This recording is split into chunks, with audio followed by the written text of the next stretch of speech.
시청자 여러분 안녕하세요. 박굴수TV입니다. 태영호 최고위원은 18일 자신의 페이스북을 통해 잠자코 있어야 할 민주당의 반응이 적반하장을 넘어섰다며 나쁘럽고 민망하기 그지없다라며 민주당 의원들은 이재명 대표 욕설부터 다시 들어보시라고 일가를 했습니다. 일종의 이재명 대표님을 향한 물타기 수법을 하는 것인데요. 앞서 태영호 최고위원은 자신의 SNS에 민주당의 살포 의혹을 비판하는 취지로 정크와 머니, S민주당, 역시 JMS 민주당이라는 게시물을 전날 게재를 했다가 몇 분 만에 삭제를 했었습니다.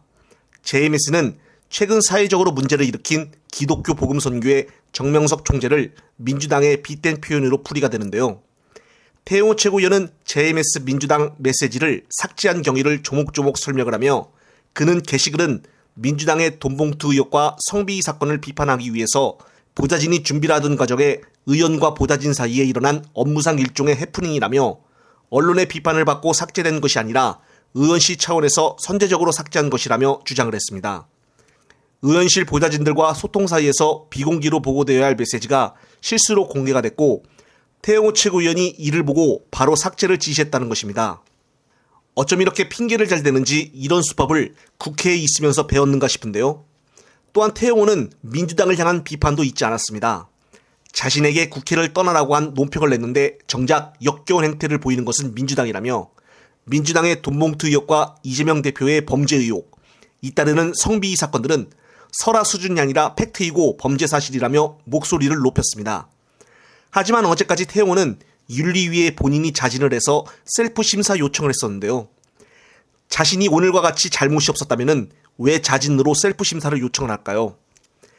태영호는 민주당이 성비위 사건 있는 당이라고 했는데 국힘을 되돌아보면 예전 국민의힘이 추천한 정진경 과거사 정리위원회의 성추행이 문제가 있었고 김병우 의원은 S 의혹이 일어나자 당을 자진 탈당했었습니다. 하지만 더 큰 놀라운 사건이 있었는데요.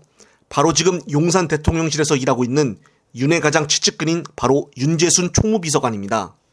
과거 검찰 재직 시에 성비위로 징계성 처분을 받은 바가 있는 데다 지하철 성추행 실태를 두고 사내 아이들의 자유가 보장된 곳이라고 표현을 한 시도 써 출간을 하여 도마에 오른 인물이죠. 특히나 윤재수는 과거 윤석열 검찰총장 시절 특수활동비를 관리를 했던 사람으로 윤이 대통령이 되자마자 대통령실로 데려가 지금은 총무비서관을 하고 있는 가장 최측근 중에 한 명인 사람입니다. 그런데 윤재순에 대해서 나무위키를 살펴보면 되게 놀라운 점을 알 수가 있었는데요. 이 윤재순 총무비서관은 예전에 검사일 때 한 번도 아닌 두 번이나 성비위 사건으로 징계를 먹었다는 것입니다. 1996년 10월과 2012년 7월에 있었던 문제의 사건이 크게 났었는데 알고 보니 같은 검찰 출신이라 그런가 인사조치 및 감찰을 받았을 뿐 따로 법적인 처벌을 받은 적이 없습니다. 초범도 아니고 어떻게 솜방망이 같은 처벌을 줄 수가 있죠? 또 같은 식구다 이것인가요? 그리고 아까 말했듯이 지하철 성추행 실태를 두고 시까지 썼다고 하는데 이 사람에 대한 구체적인 내용은 충격적이어서 다마 글로써 표현을 못하겠습니다. 따라서 이렇게 문제가 심한 사람도 버젓이 대통령실에서 근무를 하고 있는데 태영호는 이런 사실을 인지를 하고 따지는 것인지 정말 충격적인데요. 이런 사람을 계속 대통령실에서 근무시킨 것도 그렇고 특활비 관리를 해서 모든 것을 알고 있기에 당선된 후에 같이 대통령실로 데리고 간 것인가는 의구심을 가져봅니다. 이 사건이 공론화가 되면 대통령실은 정말 큰 문제가 아닌가 싶은데요. 영상을 보신 구독자님들은 어떤 생각을 갖고 계신가요? 이번 영상은 여기까지입니다. 영상이 유익하셨다면 널리 공유를 위해 구독, 좋아요 꼭 눌러주십시오. 다음 영상 제작 시에 큰 힘이 됩니다. 시청자 여러분, 시청해주셔서 감사합니다.